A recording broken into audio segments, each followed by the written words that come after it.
Ladies and gentlemen, welcome to the Above the Bar podcast, where each week we belly up to the bar with a new guest, find out what they do, who they are, and what makes them great. So sit back, relax, and enjoy.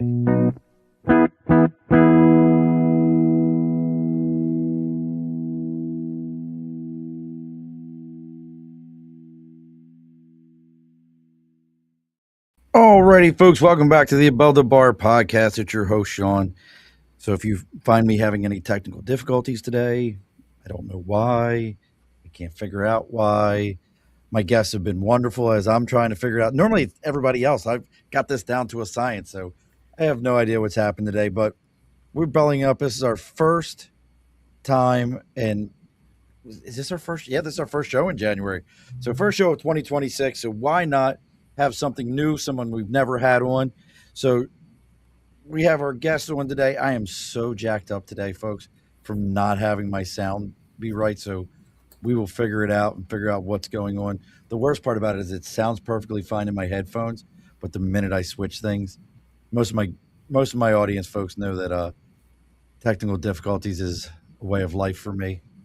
It has to be marine proof for me. So joining us from one of my old stomping grounds, and I tried to get him to get some Yako hot dogs for the show, but he refused to do so. You know, you could even got, what's the chocolate dip strawberry place? It's right there in Whitehall. There's that place too. You could have brought those. Yeah, there's a couple places we could have stopped at. King Cone has some stuff. Yeah. And we'll ask him the most important question before the show is over, which is Sheets or Wawa, and we'll determine if he's ever allowed back on the show based on his answer. Wow. There's only one answer, just so you know. So wow. Joining us all the way, we're going to be talking about how safe is your house of worship, talking about some of the things that you can do. So joining us all the way from there is saying your beautiful wife. I know you gave me her name, Joe. D. And I had to double check myself. I am so the consummate unprofessional today. I'm loving every minute of this. All right, folks, joining us all the way from Allentown, PA, it's Joe and D. Yeah, you have no idea how much this is absolutely driving me bonkers that my sound is not working right in my headphones. Like I just want to keep going back. Now, say something. Something. Oh, it's working. See, look at that. Oh, look at that. See, the Lord works in mysterious ways. Amen. Amen. So, all righty, folks. So let's go ahead and get some house cleaning done. And I love the fact that they were so patient with me that I couldn't figure out what was going on. Now I feel so much better. We're backtracking.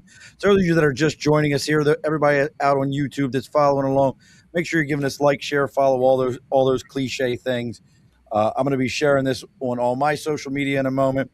But let's go ahead and get some house cleaning done. As always, folks, we got the big board over my shoulder for Sticker and a Cause. If you have something you believe in, something you're supporting, something you want other people to know about, make sure you reach out to us. We're going to do it this way, D, because it was cutting your face off, and I don't want to do that. She's the best part of all this. You got our ugly mug out here.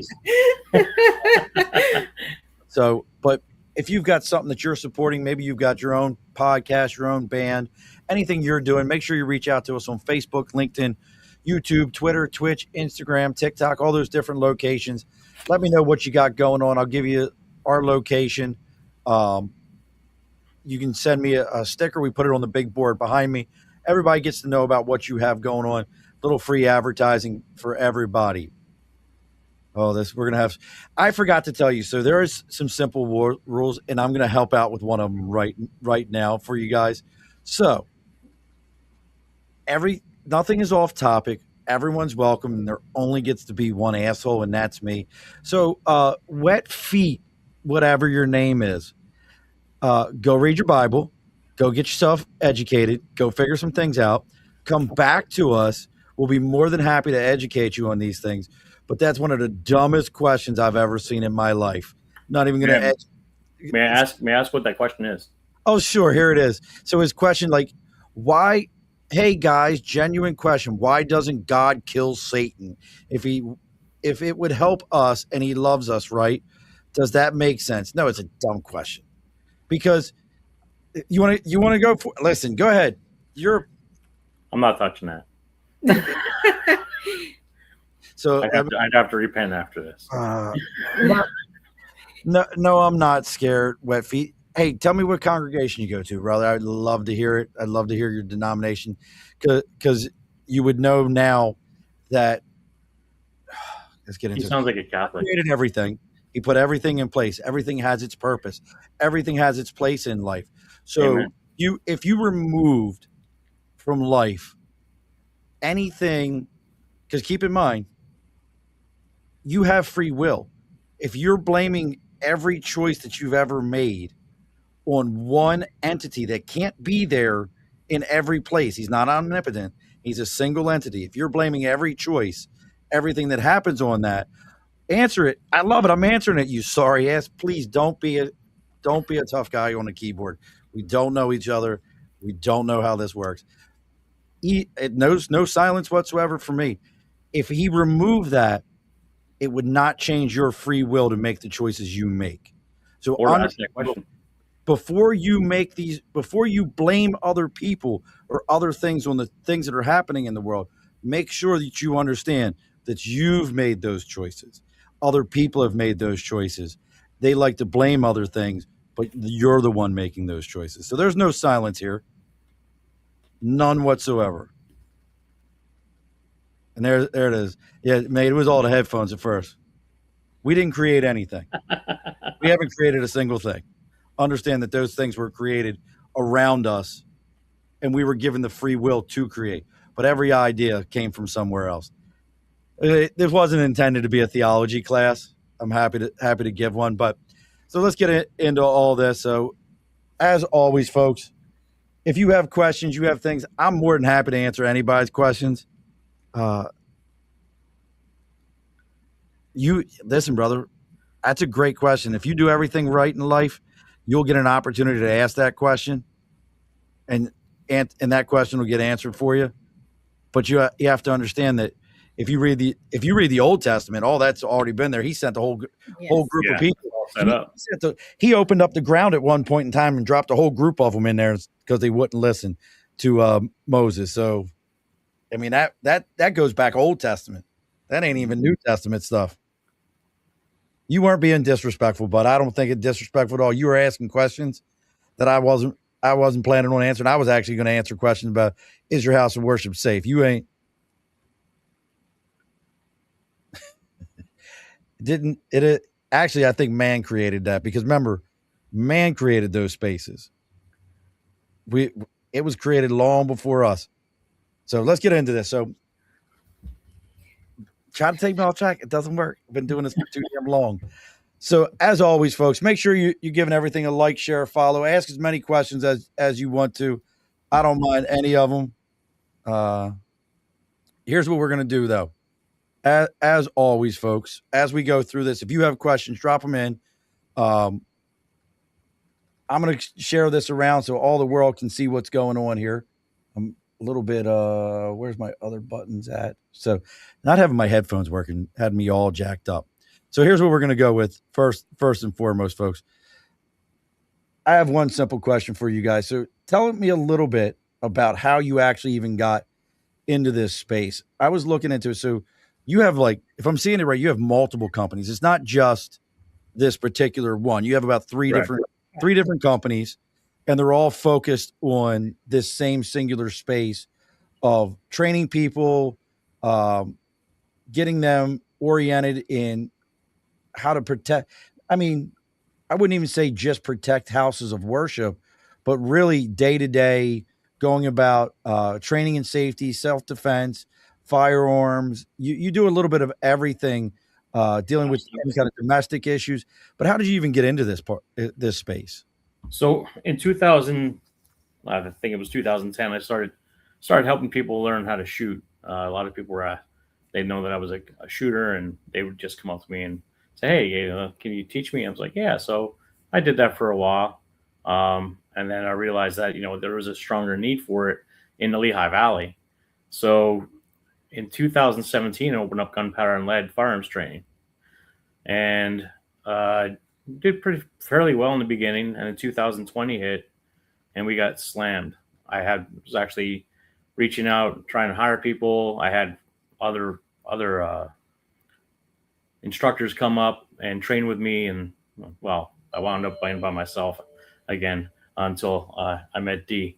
But in 2022, we were approached by a synagogue to learn how to protect our house of worship. I just started getting into it because I started seeing the need for it in Pennsylvania. Since 2018, there has been 31 attacks in Pennsylvania alone on houses of worship. So that's a strong, hard fact to swallow, considering we're the second highest state in the United States, right after California's churches, which is 40, and Florida being the third. So I'm not going to get into the rest of the stats and the rest of the states, but, I saw a high need for, the house of worship protection after 2022. I definitely would hide myself in the office for 3 months. Yeah. And I worked on a program that, lasts a year long, with an ongoing training schedule for the house of worship after I'm gone so that they can continue their training without me. And I found a way to get them funded. So then that could be through FEMA. FEMA could, they have a grant out there for nonprofit security measures, and that can include paying a guy like me or buying equipment to protect our house of worship. There's bulletproof curtains. There's all kinds of stuff out there now that you can get to protect your house of worship, protect your congregation. There's not a high chance of an attack happening locally, but there is a chance. Well, you guys have had in PA even Amish communities attacked. Yes. That was Yes, and those are included in those numbers. Okay. With the church houses of worship. So it's just amazing. What was the numbers here for just in 2024? There was 416 attacks on houses of worship just in 2024. If you want to go back to 2018, we're looking at like 1,400 attacks in the United States on houses of worship, synagogues, churches, mosques, whether it be racial or discrimination. It's all combined in there. And pastors have even been attacked. Pennsylvania, we're talking, an hour away in Philadelphia from where we're at, there was a man that went in and he had a pistol, and by the grace of God, it didn't work. And the pastor was actually able to subdue him. It was on TV. It was everywhere. But yeah. I definitely remember that. So, so you find that there's a need. You see that this is going on, but how about approaching these different organizations and actually going to them and saying like, hey, we can do this? Because I know, so I belong to a Methodist church, and one of the things that recently they put out in one of our conferences was they wanted, this was going to be a gun-free zone. And I was like, well, you can keep That's that. a scary thought. Right. Because how well has that worked for us in schools and everywhere else where it doesn't? No. Those signs just tell people, hey, come on in. Come on in. Yeah. We're happy to have you here.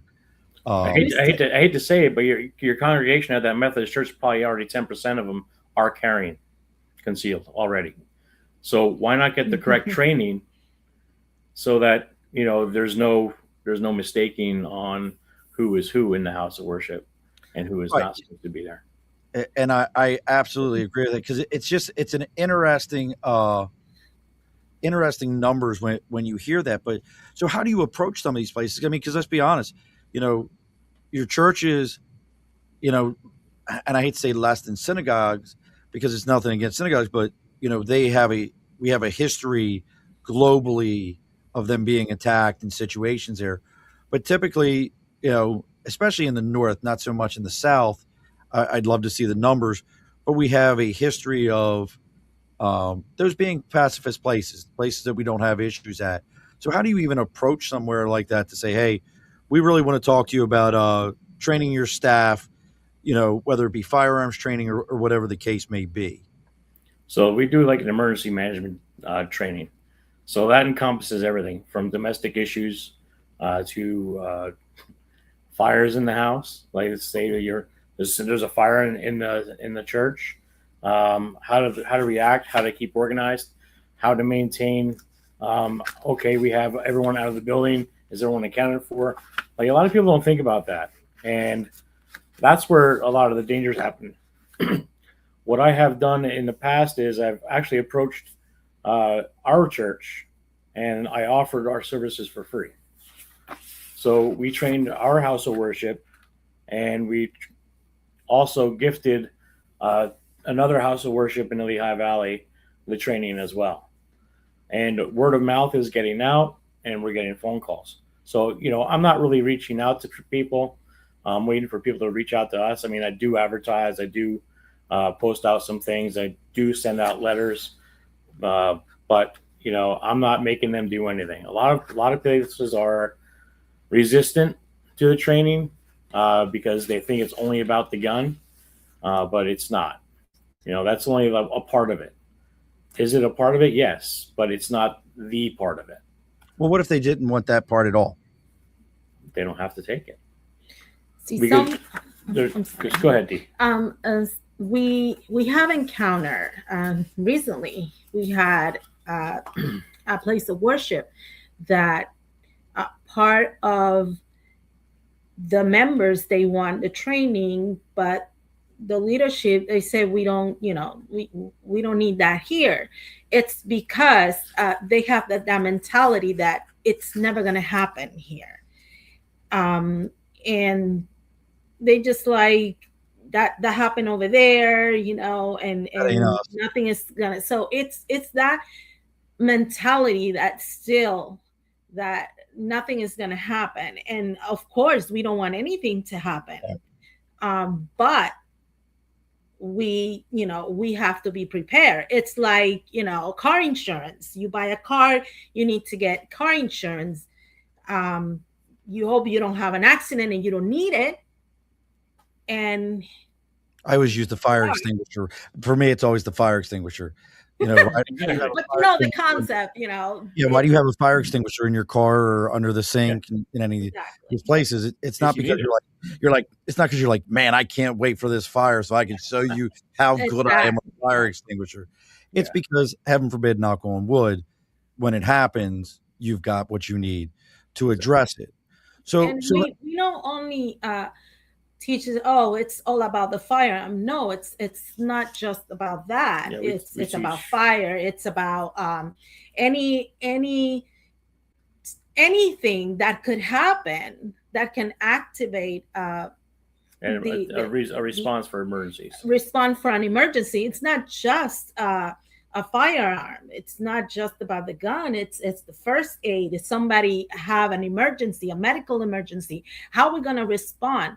And a lot of people, they just go in group, and how to delegate who is going to do who. So things, can move quickly, and the person get the need that it needs. It's the lemmings mentality. They all just kind of group together and follow whichever one person is moving. Exactly. So then, and I know PA has some different unique laws for. I mean, when I lived there, I used to tell people it was the only place I ever spent $45 in 45 minutes, and I could have a concealed carry permit. Like it's that simple there. It's $20 in 20 minutes now. Oh, see, look at Dave. They even made it easier. It's a wild, but you don't think about that in Pennsylvania because you think of Philadelphia and Pittsburgh. It doesn't come to people's mind that like the rest of the state, there's a reason that it's nicknamed Pennsyltucky for a reason. Again, more reason.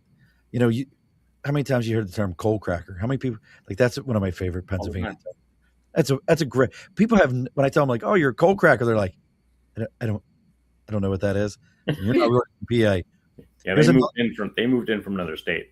Here's another way how you can tell if somebody's from PA. When you go to the bar, if I ask for a lager, what am I getting? You're getting Yingling. That's it. Anywhere else in the country, if you said give me a lager, they'd be like, what kind? Completely sidebar for a moment, folks. I was just I miss being in PA sometimes. So then tell me a bit about this training. Like, if I said to you like, hey, my congregation, we'd love to have it. We're not looking for the firearm side. And I'm going to put that out there because I do believe that many of them, that scares them because of negative connotations. And they're like, no, I don't want that side to it. But what is your approach? Like, is it a 1 day, 8-hour course? We're just going to go over CPR training, or is it a multi-level? How does it work? So we reach out to them. We get a schedule for the year. We meet up with them once a month. And then we give them the training session, whether it's an hour long, 2 hours long. Sometimes they're 4 and 6 hours long. Once they have that training, they have a month to do their homework, make their standard operating procedures, throw them into the emergency operations plans, or they can pick and choose what they want in those plans. So it's not like you have to do this, you must do this. We teach them and give them a wide variety of choices that they can come up with for their house of worship so that they can run it how they want to. We do introduce the Byrna as an option, but we don't want to use the Byrna pepper. We want to use the kinetic rounds. It is it's non-lethal. Is that the pepper spray rounds? Yeah, they have pepper spray and they have the kinetic rounds. So the pepper ones really don't blow up like they're supposed to. So they kind of like hit and drop. Okay. But kinetic rounds, they're still hitting at 650 feet per second. They hurt. And it may take somebody out of the fight. What's that? Like I said, I was about to say, it's not nothing I would like to be hit with. No, it's the size of a marble. So what the heck are they coming out of? It looks like a handgun. So it's specially designed. Yes. It's run by a CO2 cartridge that shoots it out, and the CO2 cartridge doesn't get punctured until you squeeze the trigger. So you're getting full power out of it right away. So you're not losing any gas as it leaks like it normally would in like a BB gun or something. Okay. Interesting. Yeah. No, I didn't even know that was like a feasible option. That yes. But like I said, I wouldn't recommend using the pepper ball because it just hits, it drops, so it loses a lot of momentum when it hits, and I think it just irritates you, and you just want to go smack them around. But the kinetic round really is a solid round, and it really hurts. Now that's kind of an interesting one. So is that what your typical recommendation for most locations? And I won't even say just houses of worship, because when I think about what you guys are doing, it really makes sense to me that it would be something that, pretty much any, I don't want to say public space, because obviously you have, you should have regular law enforcement in public spaces, but,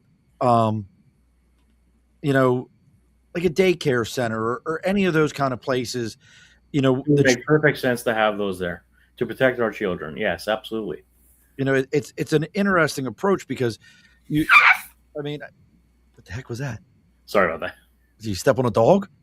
No, I have a card here and I scraped it across the counter. I was like, oh, somebody's dog just got stepped on.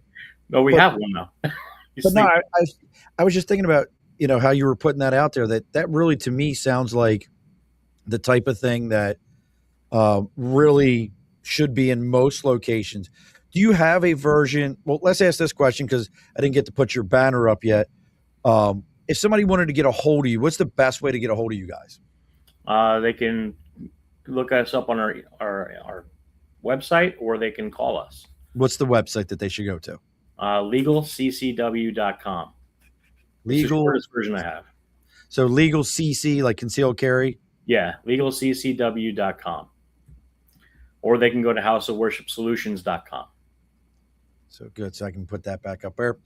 And there it is at the bottom of the screen, folks. And again, if you're just joining us and you have questions, maybe you just have a question like, hey, why should my house of worship do this? Or, hey, how do I get a hold of you guys?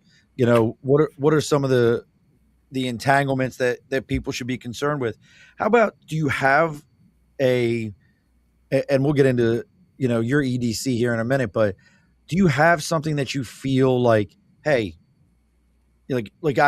my church, we just got the paddles, the defibrillator. Gosh. Okay.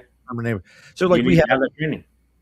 So we have defibrillators. Yeah. Do you have a version of that where you guys say, hey, here's a pack out list that should be like in the office, behind the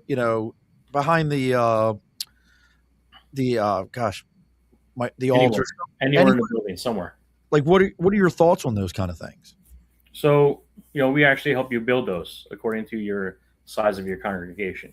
So, not that we want to, put the fear of anything violent to happen to you, but, how are you going to stop the bleed if you don't have any tourniquets, or if you don't have any patch gauze, or if you don't have any, stop bleed powder or H bandages? I mean, these are all things that you should have these days, unfortunately, because not just a mass shooter or a bomb could happen. Someone could drive through the building, and now you have a lot of people who have a lot of severe trauma, a lot of bleeding going on, and it takes minutes for EMS to arrive. While you're there, if you have this stuff and you have your people trained, you can save lives. You won't lose many people. I tell you what comes more to mind to me is at my own personal church, I've had a couple of times where older parishioners have like just passed out, don't know what's going on.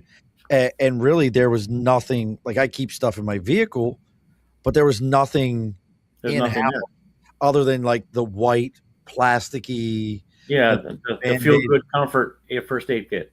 Right. That's the comfort first aid kit. So comfort first aid kit comes with 1 million Band-Aids, some with smiley faces on it, triple antibiotic antibiotic. It's a big word.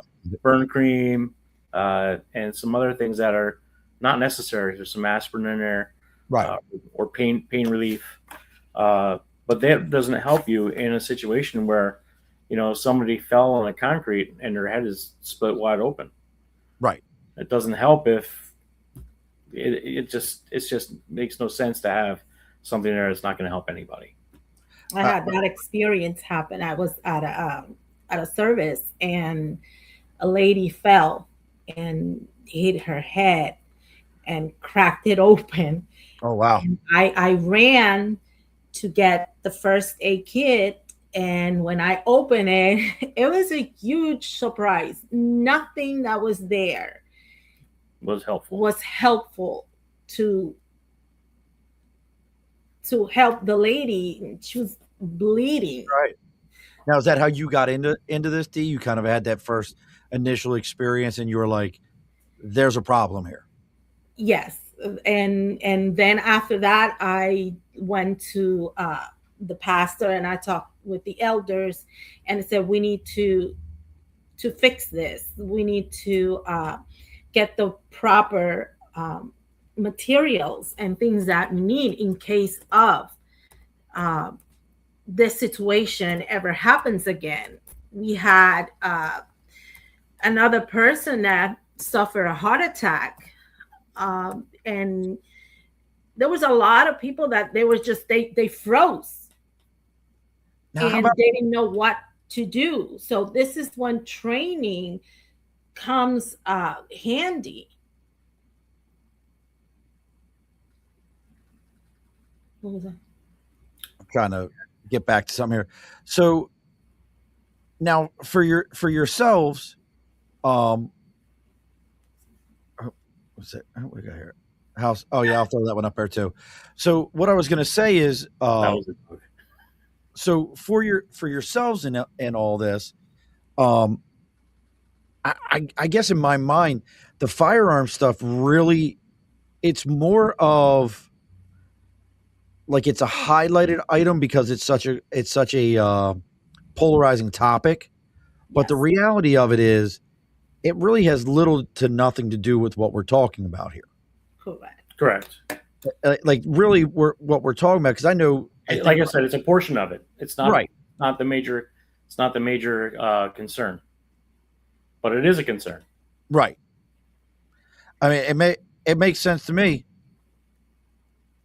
You have other emergency situations that doesn't involve a firearm, and you need to know what to do in those cases. We had emergency situations like that lady that cracked her head open, right. A heart attack. somebody that is just mentally unstable and is just disrupting the place. How are you going to de-escalate the situation? That's part of the training. We train people how to de-escalate and avoid, a more serious situation. Also, when there's like a PFA and an order about those things comes into play. It's not just a firearm. It's just like court orders. The children that are there, they're not supposed to go out with a certain parent. So there's things in place when the children are there to keep the children safe when there is a court order and things like that. It's not just we're trying to protect the congregation and the church itself. Gotcha. Because that makes perfect sense to me. It makes more sense to have your children protected more than anything, because that is one of the biggest things that happen are domestic issues in churches. What do you mean? Mom and dad are having trouble. Mom and dad are having trouble at home. Mom left dad, took the kids with her. So mom still goes to that church. Well, dad goes to pick up the kids because he knows they're there. Right. And if they don't know, he just left. And there's an order from the court that they don't know about because she didn't want to embarrass herself by bringing it up. So what we do in play of that, whoever brings the kids into the children's Sunday school or whatever is going on, that parent has to sign them in. That's the only parent that can sign them out. Right. So even if there's supposed to be like some kind of swap, that person who's swapping must be there at the same time as the mom and sign in as well.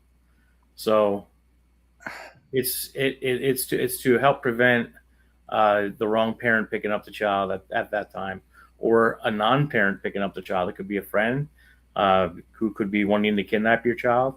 I mean, there's many different things that can happen.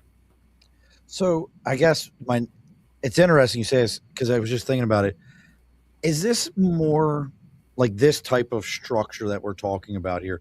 And look, folks, if you're interested, I'm going to throw the other one up here in a minute, in what Dee and Joe have going on. You can go to legalccw.com. Please drop your comments in. We love to hear what everyone has to say. Is this I don't know how else to put it, like a modern church approach? Does that make sense? What I mean by that is, like, I've gone to, like, my stepmother had her church. When I went there, like, it was in North Carolina, small, but it was like a mega church, and it was like they had like monsters standing by the front door, like just big dudes standing, and all throughout the building, and but it was a very one of the, I guess I consider them modern. Like I'm used to a very traditional church. This was a very like, we're going to do a concert for an hour before we ever actually talk about the word. Oh, and if you don't mind, we're going to also show you that the pastor's wife is currently in India, and that's a whole nother topic for me, where I get frustrated at those things. Like, well, those mega churches are the new, they're the new thing that's out there, and I think that you lose a lot. I think you just lose a lot when you have a big mega church. Not too long ago, what happened at Joel Austin Church? That was a woman it was a domestic dispute. It was a problem with the husband and wife. Right, and that's what I'm saying. Like, I'm just hearing some of the things we're talking about in the process you guys are going through. Is that the locations that reach out to you more often? They're non-denominational churches are reaching out to us. Is that more so? Yeah, more so than anything, because they follow the Bible, and in the Bible there's many references to defending children and wives, and many references to defending congregations and people. So it's not like we're just doing this on a whim. I mean, there's a biblical reason behind it. That's why we do it. Yeah, it's interesting. I definitely I love everything about this because I think not enough places take the time to really consider it. They, I think most parishioners, they show up on Sunday. I'm going to do my hour and I'm going to leave. Yeah, and then they're back into the world back on Monday. Right, and it never crosses their mind that there's people out there that don't like that you go there. Yeah. And they're upset. And I don't care what your denomination is. I really don't. There was exactly. There's a real famous one about he was actually a Marine. It's an interesting story. He was a Marine, was standing outside of a mosque and was armed to the teeth and was about to go in, and somebody from the mosque saw him standing outside, and before he could, they invited him in. Yep. And he now is a practicing Muslim.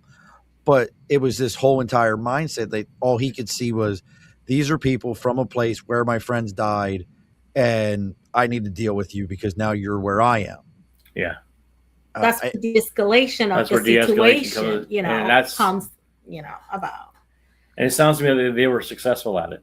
Right. They just invited the guy in, like, come on in. Yeah. There's no reason to stand out there. Come here. Yeah, we hit that topic a lot. Be outside the building. How hard is that though? It's hard when people want to get the word in. What do you mean? So we go to church to get the word. We want to hear the word of the Lord. Right. We want to experience that. And if we're always constantly outside, it's kind of hard to get that.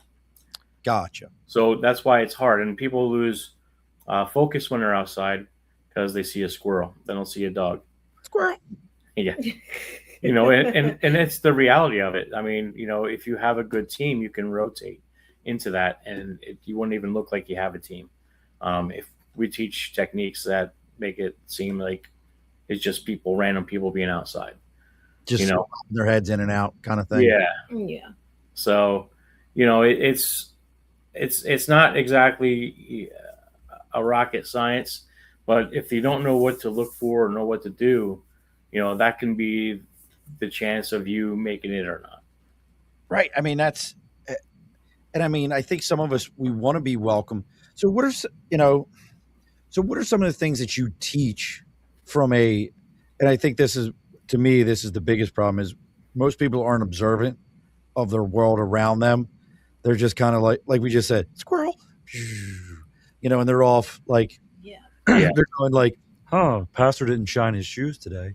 Well, everything we teach them, they can take out in the world with them. So it's not like it's something that we're teach just for the house of worship. We're teaching them a skill that they can take home and practice at home. Even when they go out with their family. How do you start that practice of situational awareness like that? Well, you can start off with games. You can start off with who's carrying a firearm, or how many people are not paying attention. Wait, Joe, you can't brush. Joe, you don't get to brush past the game of who's carrying a firearm. Like that's I'm listening. Who's on their phone? Huh? Who's paying attention to things? Who's in condition white? I don't know if you know the 4-color code of awareness. No, what? You're a Marine. You have military. You have military codes of awareness, right? So civilian, it was civilianized by Colonel Jeff Cooper from the Marines in the Pacific West. Okay. World War II, and he dumbed it down for us. So condition white is where you're oblivious to everything that's in the world. Okay. You're not a carrier. You have your focus is on your phone or your watch now. Your focus is in a little 1-foot circle in front of your feet, and that's it. So condition white is a very dangerous situation for everyone to be in. And that's what I'm going to say 90% of the population is in now, because they have all these smartphones and these watches and everything else. And if you look around at the mall or anywhere that you go, even driving on the highway, if just look around at the person next to you, they're probably on a cell phone or a device. Okay. Which makes it really dangerous, not just for themselves, but for you as well, because they're not paying attention to anything that's going on. Now, condition yellow is when you're aware of things that are around you. And that's whenever you should be awake. Whenever you wake up, you should be aware of what's going on in your house. I know my dog's got to go out, and I know they got to get fed. I know my wife's still sleeping, so I'm aware of things that are going on. I hear something on my roof. It's probably a squirrel or something fell off the tree.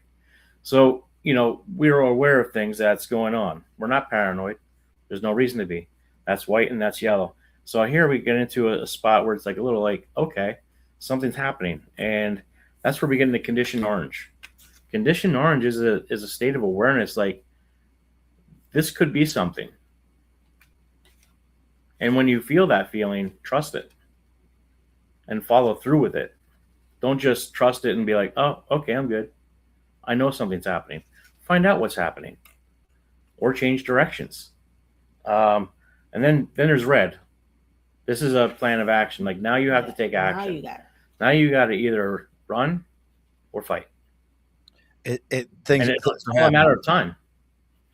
If you have 5 seconds or more, you could probably run.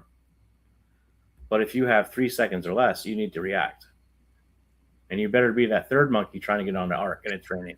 It's the only time that we are allowed to be in condition white is when we're sleeping. So, I mean, I guess so. The games thing makes perfect sense to me. It kind of reminds me of a situation we did it in the Marine Corps. I've never heard the color thing, but I've definitely done training where they're like, somebody walks in the room, they do something, and then they run right back out, and they're like, "What were they wearing? What did they have? What did they have in their hands? What did the firearm look like?" And they have everybody write it down, and nobody is right. We use keywords, with our training, and when they hear the keywords, they sound like they're just being spoken weird, just a little bit different, strangely. I don't know how to explain that one. What do you mean? Did we do that? Oh yeah, we looked you up online. You up online. We've been watching you online for a while now. Okay. Cool. Now, what a lot of people say that. Well, do they say it the way we said it? I mean, you had an alert an awareness of, hey, that sounded really weird. That most people didn't get it. Most of the students don't get it or understand, the connotation of that. Yeah, we've been watching you for a while. We know all about you.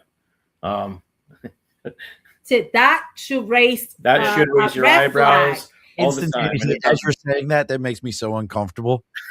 Yeah, I did see that. And we actually did that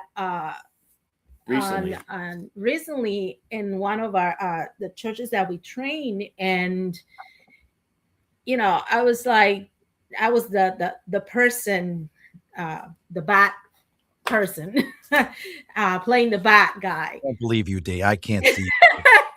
It's true. Joe's over here shaking his head like, listen, man, you ain't never picked your sock. Forgot to pick your socks up. We got stories, but anyway, I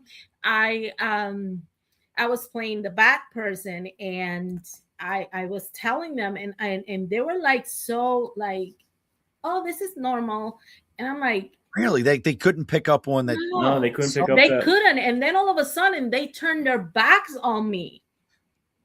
So that's when I said, okay, checkmate.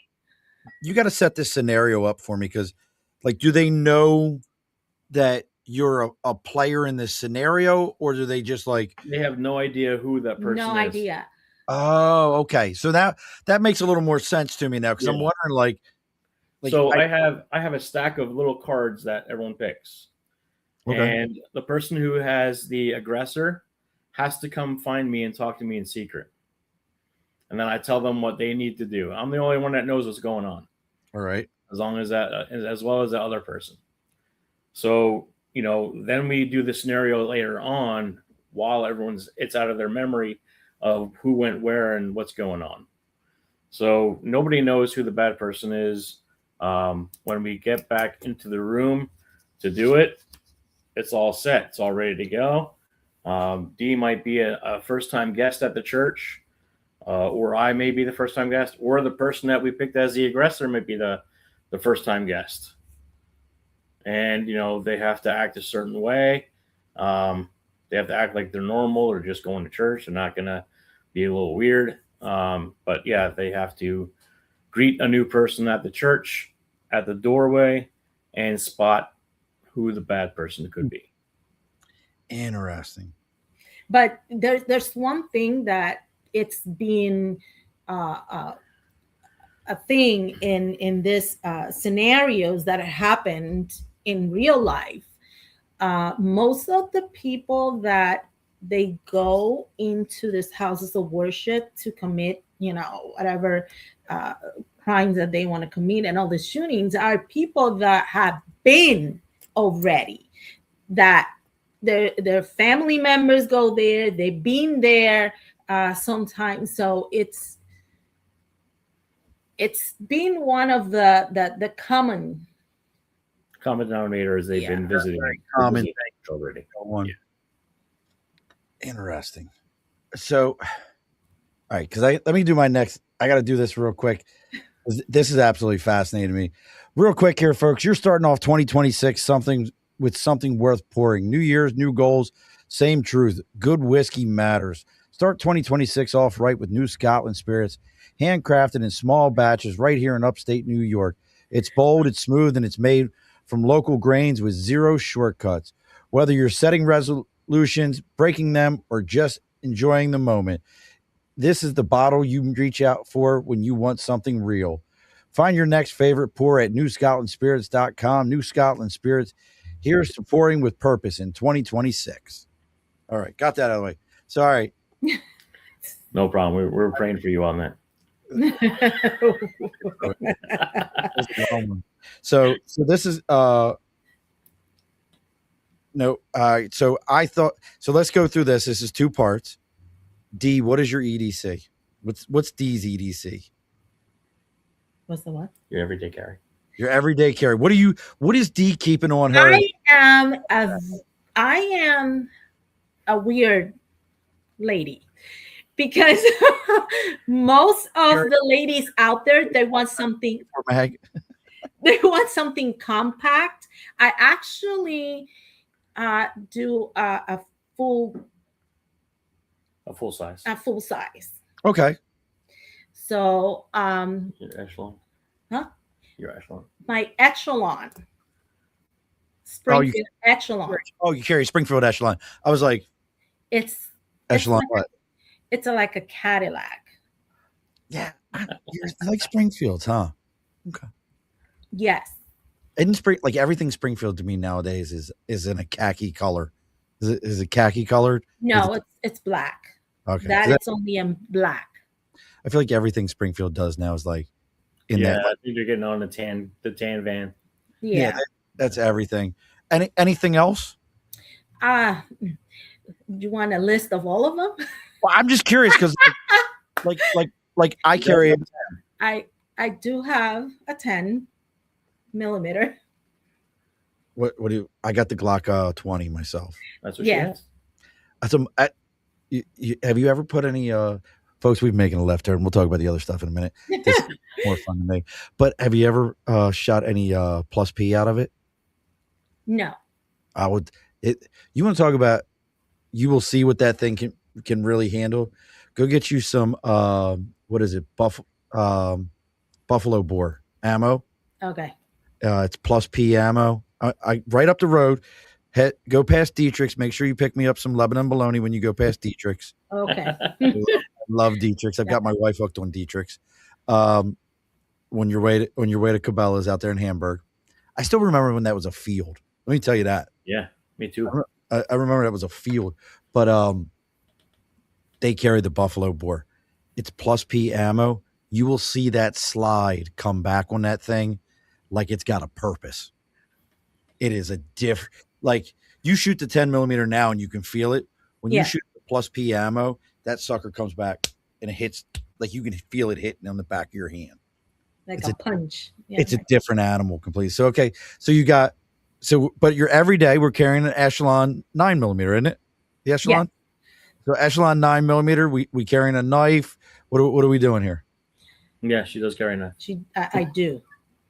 2. I told you I'm not your typical girl. I was going to say something horrible, like you definitely are Puerto Rican. I was going to say something. I am. I knew you had 2 knives. Definitely Puerto Rican. I am. So I'm not. I knew you had 2 knives. By association. Yeah. I knew it. You had to be. As soon as you said I ain't got one, I got 2. I got two. And then I just jumped in the bandwagon of the 365 Rose. I got the XL. Yeah, I have that one too. But then I got the Rose, being, an instructor and, teaching females, the bandwagon of getting all that. It was very popular, and it's still very popular in the female shooting community. And they came out right now with the AR. So. Oh, wow. How about you, Joe? What's your EDC? Masada 9 Slim. Really? Yeah. Interesting. Good one. The Israelis know how to make a gun. I used to carry a Glock 19. I carried a Glock 19 for about 20 years. And then, I got a 43X, put the 15 round in, and I was like, okay, this is cool. I can shoot this fairly well, fairly proficient with all the guns that I had. And I shot that Masada 9 Slim, and I fell in love with it. The trigger on it feels like a custom trigger. If you ever get a chance to shoot one, or meet me at the range, I've heard of them. I've never seen one up close and personal. They're made here in Pennsylvania. Are they? Yeah. Amish made? I wanted to be quality. What is it? Media? I think it's in Media, Pennsylvania. It's in Media, Pennsylvania. Yeah. Interesting. Well, that's like up here in, what is it? IWI. IWI makes them. I always forget if I think it's either Remington or one of them's right here in New York. The ones that are here in New York always blows your mind, like Ithaca. And, yeah. What's the other one? Or Rock Armory? Yeah, they're all here in New York, and people are like, "What? Really? In New York?" I'm like, "Yeah." So, and do you have a blade of choice? I don't have a blade of choice. I have several blades. So I'm a Colorado River. Highly recommend their lockbacks. Super slim. Like, I have a butterfly that's just a slim. And it's God, I'm hitting my mics. Assisted open. But myself, I'm going to tell you, you want to get on another bandwagon, D, go check out Canic. Oh, I have one. She has one. Which one do you have? The TTI or TP9 SA? MC9 Prime. It's too small. No. For her, it is. She's got to have the full size. So I have my MC9 Prime is because it's not the MC9, it's the Prime. The Prime is different. Okay. So I have a Prime, and I have the M&P 2.0 PC. And I will tell you right now, if you want to talk about tack drivers, all day long at 25, I can still, without any problems whatsoever. And I'm not, I tell you all the time, I'm not a good shot. I'm not in any way, shape, or form. I'm that guy that can go, let me hold the target right about there. We're good. We're good. I can hit everything on that target. We're perfectly fine. But nice. Yeah, the MC9 Prime and the doggone Smith & Wesson M&P 2.0, the PC is just like you're talking about, Joe, because their PCs are kind of like factory tuned. Yeah. Best I explain it to people. Absolutely just monsters. Red dot or irons? Iron? D? I'm an iron guy. Red dot or iron? Sights. Just like manufacturer. Yeah. So iron sights. So I'm red dot after I had cataract surgery. Can't focus on the front sight post anymore. I don't even see the sights anymore. I don't like to train with a lot of things on. But I can hit everything I want. I like to keep them manufactured because something that has battery or something that it could stop working in the middle of that. And if I'm only trained just for that, what's going to happen if it malfunctions? That's a fair assessment. Or get shut off. That's why. That's why I just keep them.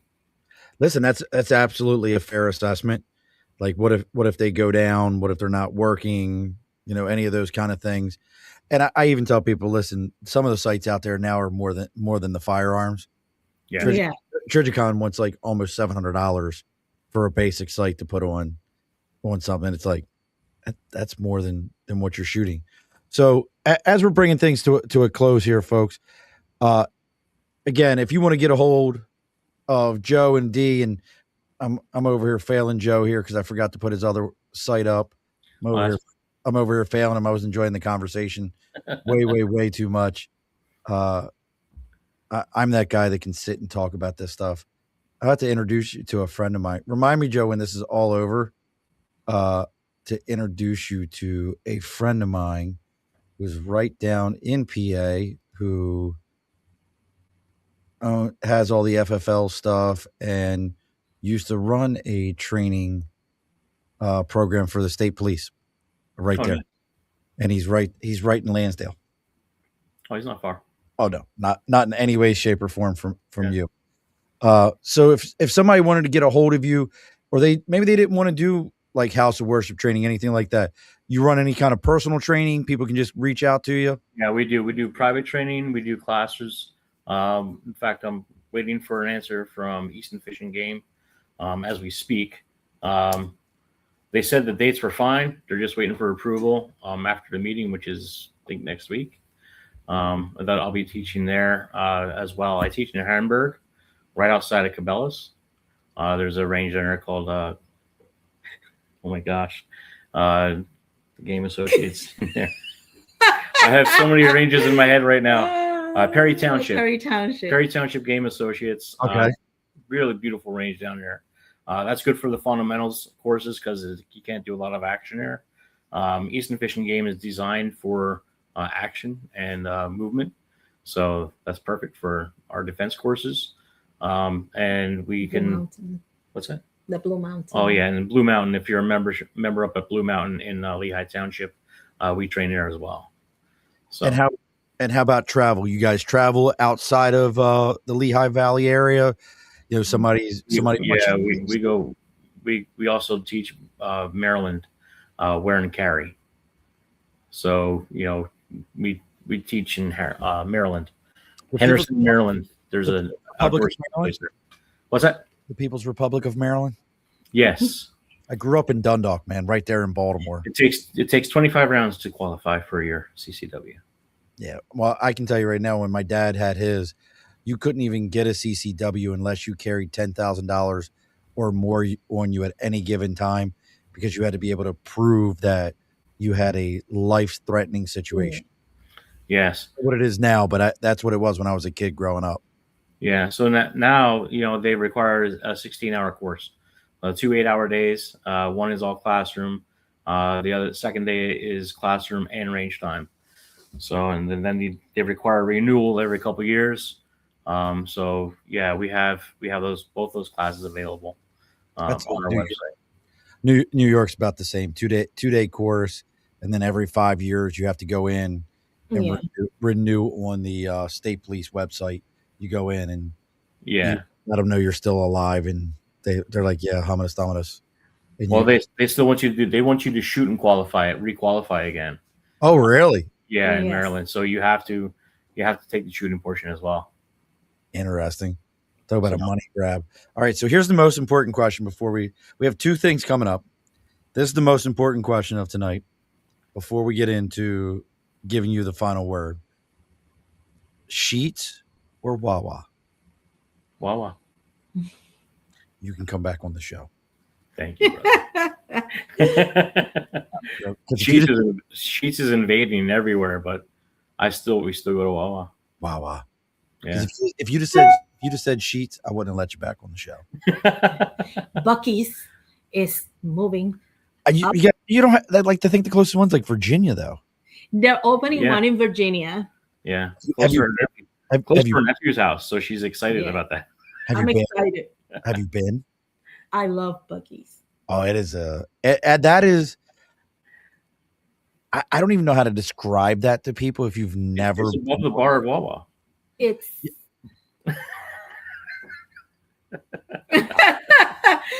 Yeah, that's right, brother. It's. I went to one that it was like it had showers for truckers. Oh, yeah. It had a movie theater. It had a little shopping, like a grocery store, Oh, like the whole 9 yards. a souvenir store, the restaurant. Furniture. You can buy furniture in Buc-ee's. Yeah.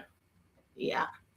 They're a completely different animal. But I guess that it's funny you mentioned the showers and the bathrooms. That was actually so there's two people that own it. The one guy nobody ever sees. The other one is kind of the face of it, but he talks about it.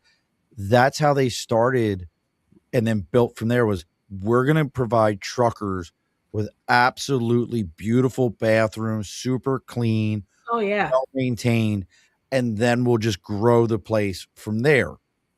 And I'll tell you, I've been to several, or I shouldn't say several. I've been twice now, and every time I've been in them, there's somebody cleaning. They're well maintained. Like Flying J and Pilot has a lot to learn from. Oh from yeah. what you guys are doing. I mean, they're Nothing. Yeah, they're completely, absolutely different animals. So before we get to closing everything up here, again, folks, make sure you take the time, check out legalccw.com and houseofworshipsolutions.com. You can see what Joe and Dee have going on. Don't log off on me afterwards, folks. I want to talk to you for just a moment after the show. As we do on every single episode, the guest always gets the final word. So, Joe, you get to go first, and then Dee will go because I don't want you to get in trouble. Yeah, because then she gets to say the last word, not me. Yeah, that's exactly. So what's the final word from you there, Joe? Well, all right. If you have a congregation, be responsible. Give us a call or someone else who does this as well.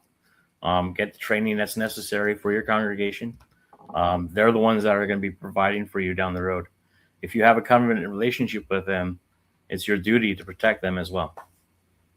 And Miss D? You get the best of both worlds.